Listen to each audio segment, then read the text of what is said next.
CBSE, NCERT, class 10 maths और उसमें हम लोग सीबीएसई के प्रीवियस ईयर क्वेश्चंस कर रहे हैं और हमारा चैप्टर है क्वाड्रेटिक इक्वेशंस। क्लास 8 में हम लोग वर्ड प्रॉब्लम्स देखते हैं, तो हम लोग को इंग्लिश से मैथ में कन्वर्ट करना है, तो हम लोग को ध्यान से प्रॉब्लम पढ़नी है। क्वेश्चन है the time taken by a person to travel an upward distance of 150 kilometre was 2.5 hours more than the time taken in the downward return journey. तो एक पर्सन है, वो अपवर्ड जर्नी करता है, तो मान लेते हैं वो यहाँ पर ऐसे चल रहा है, मान लेते हैं अपवर्ड जर्नी है, ये पॉइंट ए है और ये पॉइंट बी है, डिस्टेंस दिया है 150 किलोमीटर। तो यहाँ पर जो पर्सन है वो अपवर्ड जर्नी करता है, तो उसको कुछ टाइम लगता है, मान लेते हैं T1 है, और फिर जब पर्सन यहाँ पर पहुँच जाता है फिर वो डाउनवर्ड जर्नी करता है, तो टाइम है T2। अब यहाँ पर हमें दिया है कि दोनों के बीच का डिफरेंस है 2.5 किलोमीटर, तो इसमें दिक्कत होती है ट्रेन के प्रॉब्लम में भी कि T2 माइनस T1 या T1 माइनस T2। तो यहाँ हम लोग देखें तो time taken by person to travel upward distance was 2.5 hour more, मतलब 2.5 आवर ज़्यादा था, ठीक है। और अगर हम लोग ऐसा थोड़ा लॉजिक भी लगाए तो फिर ऊपर जाने में आसानी होती है, नीचे आने में, तो ऑफकोर्स ऊपर जाने में हमें मतलब ऊपर जाने में दिक्कत होती है, नीचे आने में आसानी होता है एज़ कम्पेयर्ड। तो यहाँ पर T1 टाइम ज़्यादा ही होगा, ठीक है। तो ये जो 2.5 आवर है वो ज़्यादा किस में लगा, T1 में भी लगा। और अगर हम लैंग्वेज भी पढ़े तो यहाँ लिखा है कि upward distance was 2.5 hour more than the time taken in downward journey. तो यहाँ पर T1 का टाइम ज़्यादा है, ज़्यादा माइनस कम, तो T1 minus T2 is equal to 2.5, that is 5/2 hour, ठीक है। बस अब हमें टाइम है तो इसको हम लोग को एक्स में, जो हमारा स्पीड डिस्टेंस बाय स्पीड होता है, बस उसमें कन्वर्ट करना है। इफ़ यहाँ द होगा, अच्छा ही है, ठीक है। If he return at a speed of 10 kilometre per our more than the speed while going up. यहाँ पर स्पीड भी ज़्यादा है, तो अब स्पीड किस में ज़्यादा होगी, अपवर्ड डिस्टेंस या डाउनवर्ड डिस्टेंस। तो डाउनवर्ड डिस्टेंस ज़्यादा आसान है, ठीक है, तो डाउनवर्ड डिस्टेंस में ज़्यादा स्पीड होगी। तो इफ़ ही रिटर्न, तो डाउनवर्ड डिस्टेंस जो रिटर्न किया वो पर्सन, तो if he return at a speed of 10 kilometre more than the speed while going up, find the speeds in each direction. तो मान लेंगे हम लोग की जो अपवर्ड डिस्टेंस है उसकी स्पीड x है, तभी डाउनवर्ड की x+10 मान लेंगे। डिस्टेंस हमारे पास दिया हुआ है और ये ट्रेन जैसा क्वेश्चन है, एक बार आप इस क्वेश्चन को ट्राई करिए, 2025 5 मार्क्स का क्वेश्चन है। तो यहाँ पर let the speed in the upward direction भी x kilometre per hour and the speed in the downward direction भी, देखिए हम लोग y भी मान सकते हैं, गलत नहीं है। फिर हमें लिखना होगा कि जो हमारे पास y है वो ज़्यादा है, तो y minus x is equal to 10, ठीक है। या फिर हम लोग डायरेक्ट लिख सकते हैं y is equal to x+10। तो जब भी एक वेरिएबल में हम लोग शुरू में कन्वर्ट कर पाए तो वो ज़्यादा आसान होता है। तो यहाँ पर हमारा लिखा हुआ है कि 10 किलोमीटर मोर है रिटर्न जर्नी में, तो डाउनवर्ड डायरेक्शन हो गया रिटर्न जर्नी, तो वहाँ पर डायरेक्ट x+10 मान लेते हैं। अपवर्ड डिस्टेंस इतना है, डाउनवर्ड भी वही होगा, तो पहले अपवर्ड के लिए देखते हैं। तो time taken in upward distance T1 मान लिया, डिस्टेंस बाय स्पीड, तो 150/x, इक्वेशन 1। डाउनवर्ड डिस्टेंस भी सेम होगा 150 किलोमीटर, टाइम टेकन हो जाएगा distance by speed, that is 150/x+10। तो x+10 ज़्यादा सही है, तो फिर मैंने इसको x+10 मान लिया, इसको इक्वेशन 2 मान लिया। अब ATQ according to the question, तो इसको हम लोग थोड़ा नीचे लिख सकते थे, इसको एक लाइन में बस ये लिखें, फिर यहाँ से कर लेंगे, ठीक है। तो यहाँ पर T1 माइनस T2, तो हमें थोड़ा ध्यान रखना और थोड़ा हम लोग खुद भी सोच सकते हैं, थोड़ा लॉजिक लगा के भी देख सकते हैं, ऊपर जाने में ज़्यादा टाइम लगेगा। तो यहाँ पर वैल्यूज़ हमने पुट की फ्रॉम 1 and 2, फिर तो आपका सिर्फ वही है, आपको क्वाड्रेटिक इक्वेशन सॉल्व करना है। यहाँ पर 150 कॉमन लेके इधर भेज दीजिएगा, इसको सॉल्व कर लीजिएगा, तो ये ज़्यादा आसान हो जाएगा, है ना। आप डायरेक्ट यहाँ से भी सॉल्व कर सकते थे, पर ये थोड़ा आसान हो जाएगा सिंप्लीफिकेशन। फिर आप जब इसको सॉल्व करिएगा तो इसके बाद आपका आंसर आ जाएगा x इक्वल टू 20। तो x था अपवर्ड डायरेक्शन में, डाउनवर्ड डायरेक्शन में 10 ज़्यादा है, तो x+10 30। Hence the speed going up is 20 kilometre per hour and the speed going down is 30 kilometre per hour. यहाँ पर मैंने मार्क्स भी लिख दिया, कहाँ तक आपको कितने मार्क्स मिल जाएंगे, मार्किंग स्कीम के अनुसार मैंने लिख दिया। अगला क्वेश्चन हमारे पास है, the numerator of a fraction is 3 less than it's denominator. If 2 is added to both numerator and denominator, then the sum of the new fraction and the original fraction is 19/20. Find the original fraction. तो यहाँ पर fraction में हमें पता है ऊपर numerator होता है, नीचे डेनोमिनेटर होता है। लिखा हुआ है न्यूमरेटर डेनोमिनेटर से 3 कम है, तो डेनोमिनेटर को x मान लेंगे, तो न्यूमरेटर 3 कम है, मतलब x-3। ये हमारा ओरिजिनल फ्रैक्शन, यहाँ वर्ड यूज़ किया ओरिजिनल फ्रैक्शन, तो ये हमारा हो जाएगा x-3/3। अब न्यू फ्रैक्शन, नया फ्रैक्शन क्या है, if 2 is added to both numerator and denominator. तो पहले हमारा न्यूमरेटर था x-3, तो x-3 में हमने 2 ऐड कर दिया, तो अब हमारा न्यूमरेटर हो गया +2 x-1। डिनोमिनेटर हमारा x था, उसमें 2 ऐड कर दिया तो x+2। तो अब जो नया फ्रैक्शन हो जाएगा x-1/x+2, तो ये हमारा न्यू फ्रैक्शन हो गया। ठीक है, ये हमारा ओरिजिनल फ्रैक्शन था x-3/x। If 2 is added to both numerator and denominator, then the sum of the new fraction and the original fraction, मतलब x-1/x+2 और x-3/x, इनका जो सम है वो 19/20 है। तो हमें ओरिजिनल फ्रैक्शन निकालना है। एक बार आप इसको ट्राई करिए। तो यहाँ पर लैंग्वेज में लिखेंगे 5 मार्क्स का है। लेट द डिनोमिनेटर भी x, तो न्यूमरेटर x-3 हो जाएगा। ओरिजिनल फ्रैक्शन हमारे पास हो जाएगा x-3/x, यहाँ तक 1 मार्क्स मिल जाएंगे, equation 1। Now when 2 is added to both, आप लैंग्वेज चेंज कर सकते हैं कैसे आपको लिखना है। तो न्यूमरेटर हो जाएगा x-1, डेनोमिनेटर हो जाएगा x+2। तो न्यू फ्रैक्शन हमारे पास हो गया x-1/x+2। अब हम लोग दोनों को ऐड करेंगे तो 19/20 आ रहा है। बस अब हम लोग को इसे सॉल्व करना है। इसको हम लोग सॉल्व करेंगे, यहाँ ध्यान रखेंगे यहाँ -x होगा। ठीक है, तो सिंप्लीफिकेशन में हम लोग की दिक्कत हो सकती है, ध्यान रखेंगे। ठीक है, तो यहाँ पर आपका ये हो गया। अब यहाँ पर ये जो आपके पास है इसमें आपको दिक्कत आ सकती है। ठीक है, अगर आप इसको डायरेक्ट बना सकते हैं मिडिल टर्म से, थोड़ा मुश्किल हो सकती है, पर मिडिल टर्म अगर आप जान पा रहे हैं, ठीक है, आपको दिख गया, तो डायरेक्ट आप यहाँ मिडिल टर्म स्प्लिट करके फैक्टर बना सकते हैं। वरना यहाँ से आप क्या करिए, क्वाड्रेटिक से सॉल्व कर दीजिए। तो आप solving the above quadratic equation, ठीक है, तो आपको यहाँ मतलब दिखा भी सकते हैं (-b+-√d/2) है, या फिर आप डायरेक्ट भी लिख सकते हैं solving the above quadratic equation, आप रफ में सॉल्व कर सकते हैं। तो आपका x बराबर 10 आ जाएगा। तो ओरिजिनल फ्रैक्शन हमें फाइंड करना था। ओरिजिनल फ्रैक्शन हमारे पास क्या था, तो वो हमारे पास था x-3/x, दैट इज 10 - 3/10, जो हमारा 7/10 आंसर हो गया। अगला क्वेश्चन है, अ train travelling at a uniform speed for 360 kilometre would have taken 48 minutes less to travel the same distance if its speed were 5 km/h more। Similar question है, पिछली video में हमने ऐसा क्वेश्चन किया था। Find the original speed of the train. ये 2020 compartment में और 2025 में 5 मार्क्स में भी पूछा गया है। तो एक बार आप इस क्वेश्चन को ट्राई करिए। तो यहाँ पर जैसे हमने देखा था कि हमारे पास डिस्टेंस सेम है, और वुड हैव टेकन मतलब उसको लगता अगर उसका स्पीड 5 किलोमीटर ज़्यादा होता, तो बिल्कुल अगर स्पीड ज़्यादा होगा तो समय कम लगेगा। तो कितना कम लगा, 48 मिनट्स। तो पहले हम लोग T1 देख लेंगे, T2 देख लेंगे। T1 मतलब जब ओरिजिनल है, T2 मतलब जब 5 किलोमीटर ज़्यादा स्पीड होता, फिर दोनों को माइनस करेंगे तो 48 मिनट्स आ जाएगा। ठीक है, एक बार आप इसको ट्राई करिए। तो यहाँ पर let the original speed of the train भी x km/h। डिस्टेंस को अच्छे से लिखेंगे, 360 है, गलती हो सकती है क्वेश्चन के वैल्यूज उतारने में, तो उस पर हम लोग ध्यान रखेंगे। टाइम हमारे पास क्या होगा, डिस्टेंस बाय स्पीड, तो 360/h। तो ये हमारा पहला है जब नॉर्मल स्पीड है हमारा, यूनिफॉर्म स्पीड। अब अगर स्पीड 5 किलोमीटर ज़्यादा होता है तो स्पीड x+5, डिस्टेंस वही है तो अब टाइम लगेगा इतना। तो जो 48 मिनट्स है वो अंतर आ रहा है दोनों में, तो T1 - T2 या T2 - T1। तो हम लोग देख सकते हैं अगर स्पीड ज़्यादा होगा तो समय कम लगेगा। तो यहाँ पर स्पीड ज़्यादा है तो ये वैल्यू कम होगी और ये वैल्यू ज़्यादा होगी, तो T1 - T2 बड़ा माइनस छोटा। तो T1 - T2 बराबर 48/60। 60 क्यों किया, क्योंकि यहाँ पर सब यूनिट आप देख सकते हैं आवर में है। ये सब आपका क्या आएगा, आवर में आएगा। तो जो आपका डिफरेंस इन टाइम है वो भी आवर में आए, ताकि हमारा यूनिट्स कैंसिल हो सकें। ठीक है, तो 48 minutes is equal to 48/60 our.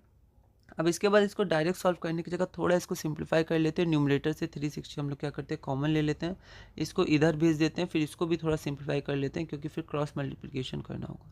तो ये हमारे पास आ गया, उसके बाद ये आ गया। ठीक है, अब यहाँ पर फिर से आप चाहे तो मिडिल टर्म लगा सकते हैं, पर उसमें दिक्कत हो सकती है, तो हम लोग क्वाड्रेटिक से जाएंगे। तो ये हमारा क्वाड्रेटिक फार्मूला हो गया। अब इसके बाद आप देख सकते हैं 9025, इसमें दिक्कत हो सकती है। तो हम लोग क्या करते हैं, पहले जो यूनिट डिजिट है 5, तो किसके स्क्वायर में 1 से लेकर 9 तक चेक करते हैं। किसके स्क्वायर में 5 आता है, तो 1 का स्क्वायर 1, 2 का स्क्वायर 4, 3 का स्क्वायर 9, 4 का स्क्वायर 16, तो लास्ट में 6 आया। 5 का स्क्वायर 25, तो लास्ट में 5 आया। तो जो 1 डिजिट होगी वो 5 होगी। और किसी में आता है क्या, 6 का स्क्वायर 36, तो 6 आया। 7 का स्क्वायर 49, तो लास्ट में 9 आया। 8 का स्क्वायर 64, तो लास्ट में 4 आया। 9 का स्क्वायर 81, तो लास्ट में 1 आया। मतलब और किसी में नहीं आता, और किसी में भी आता तो 2 ऑप्शन हो सकते थे, पर 5 सिर्फ आता है तो यहाँ पर 5 होगा 1 डिजिट। अब इसके बाद हम लोग 2 डिजिट को हटा देते हैं लास्ट की, और 90। अब हम लोग देखते हैं कि 1 से लेकर 9 में किसका मतलब 1 से लेकर 9 भी हो सकता है, आगे भी हो सकता है, मतलब 1 से लेकर शुरू करते हैं। किस नंबर का स्क्वायर 90 के आसपास आता है, तो 9 9 ज़ा 81 और 10 10 ज़ा 100, मतलब 9 का स्क्वायर 81 और 10 का स्क्वायर 100। तो हम लोग कम चुनते हैं, तो हमारा हो जाएगा 90, मतलब 9 हो जाएगा। 9 का स्क्वायर 81, तो हम लोग यहाँ 9 लिख देंगे 10 डिजिट में। आप यहाँ देख सकते हैं 95 हमारा आंसर भी हो जाएगा। ठीक है। और इसका स्क्वायर 5 का एक होता है कि 5 का स्क्वायर होता है 25, और जो 10th डिजिट होता है मतलब यहाँ 9 ही है और कुछ नहीं, तो 9 इंटू 10 कर देते हैं तो 90। तो ऐसे भी निकल सकता है, बाकी आप इसको देख भी सकते हैं। तो यहाँ पर आपका रूट 95 हो जाएगा। तो यहाँ पर आपके पास दो वैल्यू आएंगी, माइनस और प्लस। माइनस की वैल्यू नहीं लेंगे क्योंकि स्पीड हमारा पॉजिटिव होगा, तो 45, और हमें ओरिजिनल स्पीड ही निकालनी थी, hence the original speed of the train is 45 kilometre per hour. अगला क्वेश्चन है, the sides of a right triangle are such that the longest side is 4 metre more than the shortest side and the third side is 2 metre less than the longest side. Find the length of each side of a triangle. Also find the difference between the numerical values of the area and perimeter of the triangle. 2025 5 marks का question है। तो फिर से right angle triangle है, तो यहाँ पर हम लोग क्या करेंगे, एक राइट एंगल ट्राइंगल पहले बना लेंगे। मान लेते हैं उसका नाम ABC है। तो उसमें 3 साइड होते हैं। तो एक क्वेश्चन में हमें 25 सेंटीमीटर हाइपोटेनस दिया हुआ था, यहाँ पर कुछ वैल्यूज़ दी हुई हैं। The sides of a right angle triangle are such that, मतलब AB, BC और AC, that the longest side is 4 metre more than the shortest side and the third side is 2 metre less than the longest side. तो longest side निकालना होगा, और longest side निकालने के लिए shortest side. तो हम लोग शॉर्टेस्ट साइड को x मान लेते हैं। मान लेते हैं यही शॉर्टेस्ट साइड है, इसको x मान लेते हैं। तो लॉन्गेस्ट साइड हमारा क्या हो जाएगा, हाइपोटेनस, तो वो 4 मीटर मोर है। देखिए यहाँ मीटर है तो ध्यान रखेंगे। तो लॉन्गेस्ट साइड हमारा हो गया x+4, और जो तीसरा साइड बचा third side, and the third side is 2 metre less than the longest side, 2 metre कम है। तो लॉन्गेस्ट साइड है x+4, उसमें 2 मीटर कम है, मतलब x+2 मीटर। तो यहाँ पर ये तीसरा है वो x+2 मीटर है। अब हमें x की वैल्यू निकालनी है, फिर हम लोग पेरीमीटर एरिया निकाल सकते हैं, डिफरेंस निकाल सकते हैं। तो यहाँ पर पाइथागोरस थ्योरम लगा देंगे। तीनों x में वैल्यूज़ हैं, x, x+2 और x+4। तो देखते हैं यहाँ पर, let the length of shortest side भी x मीटर है, यहाँ पर तो मीटर लिखेंगे, ठीक है। तो यहाँ पर थोड़ा लैंग्वेज देखिएगा, वरना आपको ऐसे लिखना पड़ेगा। तो अगर थोड़ा लैंग्वेज आप कुछ सेकंड पहले सोचें, है ना, उसके अनुसार लिखें तो आगे, मतलब ऐसे आप डायरेक्ट लिख सकते हैं उसको। लेंथ ऑफ लॉन्गेस्ट साइड हो जाएगा x+4 metre, and the length of third side हो गया लॉन्गेस्ट साइड से 2 कम, मतलब x+4 - 2 metre, that is x+2 metre in a right angle triangle. अब हम लोग क्या करेंगे, राइट एंगल ट्राइंगल में ये हमारे पास है, पाइथागोरस थ्योरम लगा देंगे। थोड़ा थ्योरम की स्पेलिंग अच्छे से लिखेंगे। तो हाइपोटेनस का स्क्वायर x+4 का whole square is equal to sum of the other 2 sides, उनका इंडिविजुअल स्क्वायर को जोड़ देते हैं। तो x² प्लस x+2 का होल स्क्वायर। इसके बाद बस हमारे पास सिंप्लीफिकेशन है। अच्छे से आप साइन का ध्यान रखिएगा, सिंप्लीफाई करिएगा। तो x की वैल्यू या तो 10 आ जाएगी, मतलब x की वैल्यू 6 आ जाएगी, तो x+4 10 और x+2 8। तो 3 साइड्स हो जाएंगे 6। देखिए मैंने सेंटीमीटर लिख दिया था, लेकिन ये गलत है, क्योंकि be very careful in units. तो ये मीटर में होता ना, या तो 600 सेंटीमीटर होता, पर हम लोग डायरेक्ट मीटर लिख सकते हैं 6 मीटर, जैसे यहाँ 8 मीटर और 10 मीटर। तो इस पर ध्यान रखना है। यहाँ तक हाफ मार्क्स, तो यहाँ पर मैंने मार्क्स आपको बता दिए कहाँ तक कहाँ मार्क्स आएंगे मार्किंग स्कीम के अनुसार। तो ये हमारे साइड्स निकल गए, लेकिन हमें क्या फाइंड करना था, तो आप यहाँ देखिए, also find the difference between the numerical values का difference between area and perimeter. तो हम लोग एरिया और पेरीमीटर का डिफरेंस, तो एरिया होता है half into base into height. तो इसमें से किसी को भी आप बेस और हाइट मान सकते हैं, ठीक है, क्योंकि हाइपोटेनस नहीं होगा तो इन दोनों को इंटू ही करना है। अब कम्यूटेटिव होता है, 6 × 8 करिए, 8 × 6 करिए, एक ही आंसर आएगा, तो 24 मीटर स्क्वायर एरिया। और यहाँ पर पेरीमीटर होता है तीनों का सम, तो 6 + 8 + 10 24 मीटर। अब दोनों का हमें डिफरेंस, लेकिन देखिए ये मीटर में, मीटर स्क्वायर में, ऐसे इन दोनों का डिफरेंस होगा नहीं, इसलिए क्वेश्चन में पहले लिखा है न्यूमेरिकल वैल्यूज़ का डिफरेंस। यूनिट अलग अलग है, तो न्यूमेरिकल वैल्यूज़ दोनों की 24 है, तो दोनों का डिफरेंस आपका 0 आ जाएगा। अगला क्वेश्चन है, a 2 digit number is 7 times the sum of its digits and 2 more than 5 times the product of its digit, find the number. 2025 5 marks. ऐसा क्वेश्चन हमने देखा है, तो एक बार आप ट्राई करिए। तो यहाँ पर सबसे पहले तो हम लोग 2 डिजिट नंबर निकाल लेंगे, 10x + y या 10y + x, जिसको आप यूनिट डिजिट मानना चाहें, जिसको आप 10 डिजिट मानना चाहें। और लिखा है 2 digit number is 7 times the sum of its digit, मतलब जो नंबर होगा वो हो जाएगा कोई भी नंबर, मतलब जो हम लोग मानेंगे वो 7 times sum of digit. Sum of digit x + y है, तो यहाँ ध्यान से लाइन पढ़ेंगे, 7 times sum of it digit. तो ये हमारा एक इक्वेशन पूरा हो गया। अब इसको नहीं देखेंगे, आगे देखते हैं। एंड इसी नंबर के बारे में बोला जा रहा है, 2 more than 5 times the product of its digit. तो पहले इसको देखिए, 5 times the product of digit, तो 5 × xy, और 2 मोर देन मतलब +2, तो वो नंबर 5xy + 2 भी होगा। तो इसमें थोड़ी दिक्कत होती है, पर आपको प्रैक्टिस करना है, इंग्लिश को समझना है क्या बोल रहा है, फिर कन्वर्ट करना है मैथ्स में। तो लेट द यूनिट डिजिट भी x, यूनिट डिजिट को x माना और 10th डिजिट को y माना। तो इस बार 10x प्लस वाई नहीं होगा, 10th डिजिट y है तो 10y प्लस x हो जाएगा हमारा। आप चाहते तो यूनिट डिजिट को y मान के 10th डिजिट को x मान सकते थे, तो आपका 10x प्लस वाई हो जाता नंबर। अब यहाँ पर सम ऑफ डिजिट हमारे पास क्या है, x plus y. According to question जो नंबर है, नंबर यही है हमारे पास 10y प्लस एक्स, वो क्या है 7 टाइम्स द सम ऑफ इस डिजिट। तो 7 टाइम्स मतलब 7 इंटू सम ऑफ डिजिट मतलब x प्लस वाई। अब हम लोग इसको थोड़ा सॉल्व करते हैं क्योंकि ये सॉल्व हो जाएगा। तो y is equal to 2x हमारे पास आ गया।